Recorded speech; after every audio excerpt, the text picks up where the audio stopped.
안녕하세요. 이제 50이 다 되어가는 할머니입니다. 요즘 같은 세상에 나이 50도 안 된 제가 할머니라고 하니 우스우실 텐데요. 제가 딸을 일찍 낳았는데 제 딸도 저처럼 손주를 일찍 낳아서요.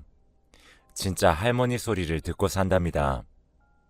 저는 18살에 딸을 임신했습니다. 전 부모님이 안 계시고 할머니 밑에서 자랐었는데요. 할머니가 돌아가시고 제가 한동안 밥도 제대로 못 먹다가 먹으려니 헛구역질이 너무 심하게 나더라고요. 단순히 오랜만에 밥을 먹다 보니 그런 줄 알았는데 몇 번을 그러고 배도 불러오는 것 같아 이상해서 병원을 가보니 임신이었습니다. 남자친구는 그때 성인이었고 저희 지역에서는 이름만 대면 알아주는 명문대 학생이었어요. 남자친구는 자신이 학교를 자퇴하고서라도 일을 해서 저와 제 아이를 먹여 살리겠다고 했었죠. 그런데 그게 말처럼 쉽나요? 아직 군대도 가야 하고 앞길이 창창한 자기 아들 미래를 제가 망친다며 남자친구의 부모님이 찾아오셨습니다. 애를 지우라면서 돈도 들고 오셨죠. 하지만 그때는 이미 아이를 지울 수도 없을 정도로 뱃속에 아이가 자랐었고 저도 이미 고등학교도 그만두고 아이를 기르려 마음도 굳게 먹은 참이었습니다. 하지만 남자친구의 부모님은 어디서 부모도 없는 고아가 남의 아들 인생 망치려 한다며 매일같이 찾아오셔서 아이를 지우든 자기 아들한테 헤어지자고 하든 자기 아들 발목 잡는 짓은 하지 말라고 하셨죠. 그러다 남자친구가 저희 집으로 들어와서 함께 살자며 짐을 옮기고 있었는데 부모님이 무슨 짓이냐며 남자친구를 그대로 집으로 데려가 군대로 보내버리셨습니다. 물론 군대를 갈 날이 얼마 남지 않았긴 했었지만 그렇게 남자친구마저 떠나고 나니 남자친구의 부모님은 돈을 쥐어주며 이사가라며 더 좋은 집으로 보내주겠다고 저를 설득하셨습니다. 사실 협박에 가까웠어요. 당장 이사를 가지 않으면 자기들이 제 인생도 망쳐버리겠다고 말했었죠. 지금 생각해보면 그 사람들이 뭐라고 제가 겁에 질려 이사를 갔나 싶어요. 그땐 너무 어렸고 딸아이를 지켜야 한다는 생각에 사로잡혀서 남자친구네 부모님이 하라는 대로 저는 멀리 떨어진 동네로 쫓겨가야만 했습니다. 그래도 이사할 집은 말씀해 주신 대로 해주셨어요. 다행히 아이가 태어나고 추위에 떨어야 할 일은 없었습니다. 하지만 아이를 먹여 살리려면 일을 해야 했어요. 아직 고등학교도 제대로 졸업 못한 어린애가 할 수 있는 일은 한정적이었죠. 거기에다 갓난아기가 딸려 있어 밖에 나가서 하는 일도 못하니 집에서 부업으로 볼펜 조립을 하는 일을 했습니다.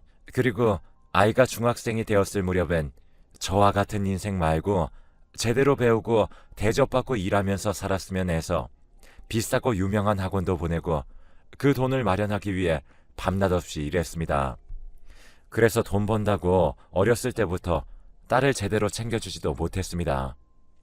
딸의 학교 운동회는 물론이고 졸업식도 한 번도 직접 가보지 못했습니다. 그래서인지 중학교 때부터는 딸과 저는 말 한마디도 못하는 날도 있었어요. 그래도 딸은 사고도 한 번 안 치고 착하게 자라주었어요. 대학교도 이름만 대면 누구든 알만한 좋은 학교로 갔죠. 하지만 딸은 자기 엄마 팔자를 닮는다고 하는 말이 틀린 말이 아닌지 아직 20대 초반의 창창한 나이에 딸은 돌연 결혼을 하겠다고 나섰습니다. 요즘 20대 초반이면 얼마나 어린 나이입니까? 하지만 다짜고짜 내년에 당장 결혼을 하겠다며 결혼할 사람이 있다고 했습니다. 거기다 이미 임신을 했다고 하며 이미 뱃속에 3개월 된 아이가 있다고 했습니다.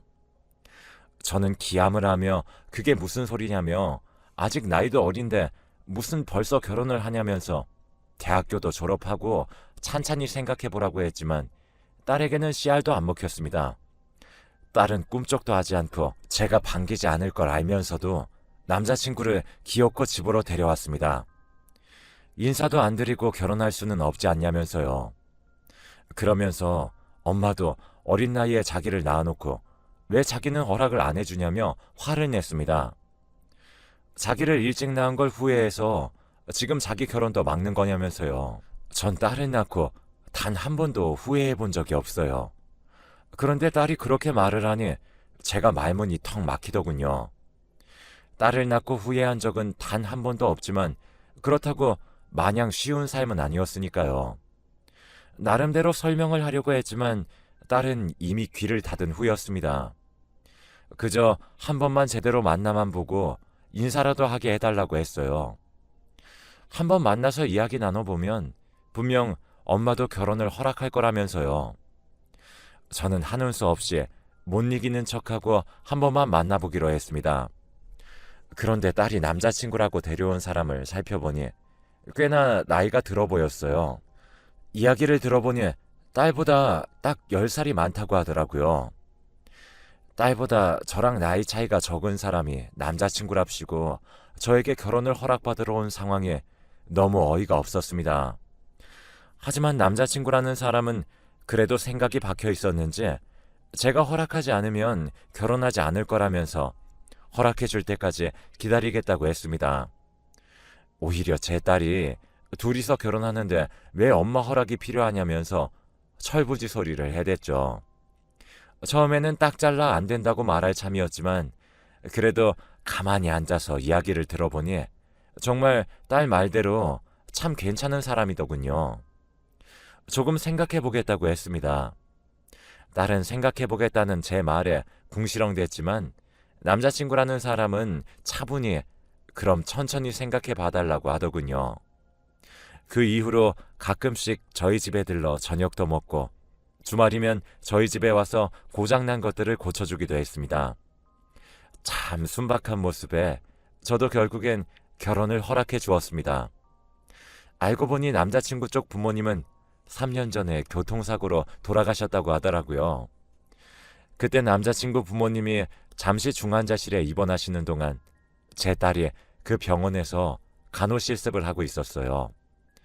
남자친구의 부모님은 며칠 지나지 않아 돌아가셨지만 제 딸이 그 잠깐 동안 매번 아무것도 하지 않고 넋놓고 있는 자신에게 매번 먹을 것을 쥐어주며 챙겨주었다고 했어요. 그리고 부모님이 돌아가시고 병동에 있는 제 딸에게 감사 인사를 하며 연락처를 주고받았고 그 이후로 연인으로 발전했다고 합니다. 사람도 참 괜찮은 사람인 것 같았고 딸도 한 학기만 다니면 졸업이라 학교만 졸업하고 결혼식을 올리고 그 후에 혼인신고를 하라고 했습니다. 태어날 아이는 일단 사위될 사람의 호적에 올리기로 했었고요. 하지만 제가 계속 일을 다녀야 하니 집에서 딸을 제대로 챙겨주지 못했어요. 그래서 사위와 살림을 합쳐 조금 더 넓은 집으로 이사를 갔습니다. 딸은 임신한 것 치고 배가 많이 부르지도 않았고 학교 수업도 별로 없어서 집에서 쉬며 태교에 집중했습니다. 사위도 퇴근할 때마다 꼭 딸에게 먹일 과일이나 작은 선물들을 사왔습니다. 알콩달콩 잘 사는 모습을 보고 있으니 그나마 마음이 놓였어요. 사위가 있으니 집에서 웃음소리가 끊이질 않았습니다. 사위를 허락하길 잘했다는 생각이 절로 들었습니다. 제가 일을 끝마치고 집에 돌아올 때면 가끔 딸과 일찍 퇴근한 사위가 저를 데리러 오기도 했습니다. 저도 사위 덕에 가족이라는 것이 무엇인지 태어나 처음으로 느껴보았습니다. 하지만 그 행복도 그리 오래가지 못했어요. 딸은 졸업과 출산을 앞두고 결혼식을 어떻게 할지 찾아보기 급급했습니다. 워낙에 완벽을 추구하던 딸이라 남에게 보이는 결혼식은 제대로 올리고 싶어 했죠. 집 근처에서 웨딩 박람회가 열린다는 소식에 저와 함께 가기로 했었지만 갑자기 가게 사장님이 나와줄 수 있냐는 부탁에 딸 혼자서 박람회로 향했습니다. 저는 출근하자마자 정신없이 밀려드는 손님들의 시간이 어떻게 가는지도 모르고 일했습니다. 하지만 퇴근하며 휴대폰을 보니 부재중 전화가 수도 없이 찍혀 있었습니다. 모르는 전화번호와 사위의 부재중에 번갈아가며 찍혀 있었어요. 저는 놀라서 사위에게 전화를 걸었습니다. 사위는 전화를 받자마자 엉엉 울며 제 딸 세희가 교통사고가 나서 지금 수술 중이라며 얼른 와달라고 하더라고요. 저는 혼비백산해서 병원으로 달려갔습니다. 딸은 혼자 웨딩 박람회에 들렸다 나오는 길에 졸음 운전을 하던 트럭에 치여 몇 미터씩이나 날아갔다고 합니다. 심지어 그 트럭 운전사는 제 딸을 치고도 바로 브레이크를 밟지 않아 멀리 날아간 제 딸을 한 번 더 밟을 뻔했다더군요. 사위가 병원에 도착했을 때에는 이미 딸도 뱃속의 아이도 너무 위급해 딸 상태가 어떤지 제대로 보지도 못하고 급하게 수술 동의서를 쓰고 바로 수술에 들어갔다고 합니다. 그렇게 수술에 들어간 지 5시간이 지나서야 제 딸은 겨우 살아 돌아왔습니다. 뱃속의 아이도 딸을 수술하기 전에 먼저 제왕절개로 꺼냈다고 하더라고요. 아이의 상태는 다행히 건강했습니다. 하지만 문제는 딸이었습니다. 다음 달이면 졸업과 결혼식을 앞두었던 딸은 쉽사리 일어나지 못했습니다. 심지어 깨어나도 하반신 신경이 거의 다 손상돼서 걷지 못할 수도 있다는 의사의 말에 저는 울음을 터뜨릴 수밖에 없었습니다. 2주 만에 깨어난 딸은 눈을 뜨자마자 오열했어요. 의사의 예상대로 다리에 전혀 힘이 들어가지 않는다며 자기 인생은 이제 끝났다고 이렇게 살 바에야 죽어버리겠다는 말을 쉴 새 없이 내뱉었습니다. 사위는 그런 딸을 어르고 달랬지만 딸의 흥분은 쉽사리 가라앉지 않았습니다. 오히려 딸에게 다가갈수록 더 큰 소리로 사위를 멀리 떨어뜨려 놓으려 안달이었죠. 딸은 태어난 손녀도 제대로 돌보지 않았습니다. 방 안에 틀어박혀 하루 종일 울다가 물건을 집어던지다 결국 제 화를 못 이겨 잠드는 일들을 반복했습니다. 사위는 그런 딸이 던지는 물건들을 온전히 몸으로 받아내다 보니 하나둘씩 상처가 늘어갔습니다. 사위를 볼 때마다 제가 다 미안해질 정도였습니다. 사고 이후 저희 집에서는 더 이상 웃음소리가 들리지 않았습니다. 다들 몰라볼 정도로 수척해져 갔고 간간히 딸과 손녀의 울음소리만 들릴 뿐이었습니다. 심지어 아직 혼인신고도 하지 않은 사위에게 너무 미안했습니다. 사실 등본을 떼보면 남이었는데도 저보다 더 딸을 챙겨주고 있었습니다. 그래서 매번 사위가 살림에 보태겠다는 돈도 받지 않고 어떻게든 제 힘으로 살림을 꾸려나가고 있었어요. 그러던 어느 날 새벽에 어디선가 부산스럽게 움직이는 기척에 도둑이 들었나 싶어 잔뜩 긴장하고 슬그머니 거실을 들여다봤습니다. 커다란 그림자가 움직이는 것을 보고 급하게 휴대전화를 꺼내들고 신고하려고 했습니다. 그러자 그림자는 순식간에 저에게로 달려들어 제 손목을 붙잡더군요. 놀라서 소리를 지를 뻔했는데 제 입을 막으며 장모님이라 부르는 소리에 사위인 것을 알았습니다. 그리고 사위는 숨 쉴 틈도 없이 저에게 말했습니다. 장모님, 제가 지금 회사에서 2년 동안 필리핀 출장이 잡혔어요. 근데 세희한테는 제가 도망간 거라고 말해주세요. 물론 여기 편지도 같이 전해주시고요. 그러면 세희 성격에 분해서라도 이 상황을 딛고 일어날 거예요. 장모님 알고 계셔요? 딱 2년이에요. 가끔씩 연락드릴게요. 그러고선 저에게 이미 자기 몫의 빈칸은 모두 채워진 혼인신고서를 지어주었습니다. 제가 얼떨떨하게 있는 사이에 사위는 저에게 인사를 하고선 집을 나갔습니다. 그리고 제 손에 쥐어진 것을 확인해보니 혼인신고서 말고도 저에게 쓴 편지와 두둑하게 들어있는 돈 봉투가 있었습니다. 편지에는 자신이 돌아올 2년 동안 살림에 보태라며 돈을 넣어둔다며 원래는 결혼식을 올리고 드리려 했던 돈이라며 이미 자기는 제 사위인 몸이니 마음 불편하게 생각하지 말고 돈을 받아달라고 적혀 있었습니다. 그 새벽에 편지를 몇 번을 곱씹으며 어쩌다 이렇게 된 건지 서러워져 새벽에 깬 손녀의 울음소리에 저도 그만 눈물을 흘리고 말았습니다. 손녀를 어르고 달래면서도 제 눈물은 쉽사리 그치지 않더군요. 한참을 울고 나니 오히려 머릿속이 개운해지면서 사위가 이렇게까지 노력하는데 저도 딸이 다시 일어설 수 있도록 노력해야겠다고 굳게 마음을 먹었습니다. 그 다음날 사위의 편지를 읽은 딸 덕분에 집은 또다시 뒤집어졌습니다. 딸은 사위에게 전화를 걸어댔지만 몇 번이고 없는 번호라는 안내 멘트가 나오자 딸이 도끼를 품고 온 집안 물건을 던져댔습니다. 이제는 그 물건들을 제 몸으로 받아줄 사위가 없으니 제가 딸을 붙잡고 말려야 했습니다.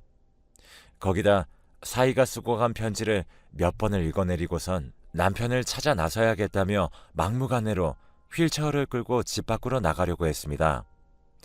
하지만 지금까지 집에만 있었으니 휠체어를 혼자서 움직이는 것조차 쉽지 않았습니다. 그러자 딸은 혼자서 씩씩거리다 재활치료를 받으러 가겠다고 했습니다.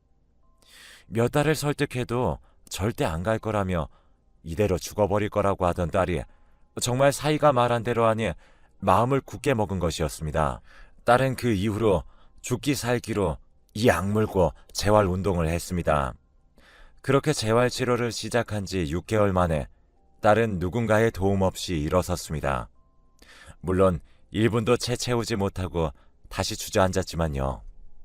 하지만 그때부터 딸은 무섭도록 치료에 전념하였습니다. 도망간 그놈 꼭 찾아가서 잡아다가 왜 그랬냐며 따져 묻겠다면서요.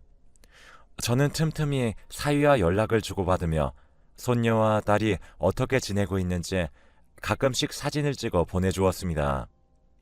사위도 자기는 잘 지내고 있다며 생각보다 일이 진행이 빨라서 한국에 조금 일찍 들어올 수도 있을 것 같다는 이야기도 전해주었습니다. 그 이야기를 전해주었을 때쯤에는 딸도 조금씩 난간을 붙잡고 걸을 수 있을 정도였습니다. 사위가 돌아올 때면 딸도 완전히 혼자 걸을 수 있을 것 같았죠. 사위가 돌아오면 딸이 어떤 반응일지 궁금해 입이 근질거려 딸에게 비밀로 하는 것이 제일 고역이었습니다. 처음에는 딸이 일찍 결혼하겠다는 것이 탐탁지 않았는데 결국 사위가 없었다면 딸은 다시 일어서지 못했을 걸 생각하니 사위가 있어 참 다행이라는 생각이 절로 들었습니다. 남자 보는 눈 하나는 기가 막힌 걸 보니 제 딸이 제 팔자를 닮진 않았나 봅니다. 그리고 기다리던 사위가 돌아오는 날에 맞춰 딸과 저는 여행을 가기로 했습니다.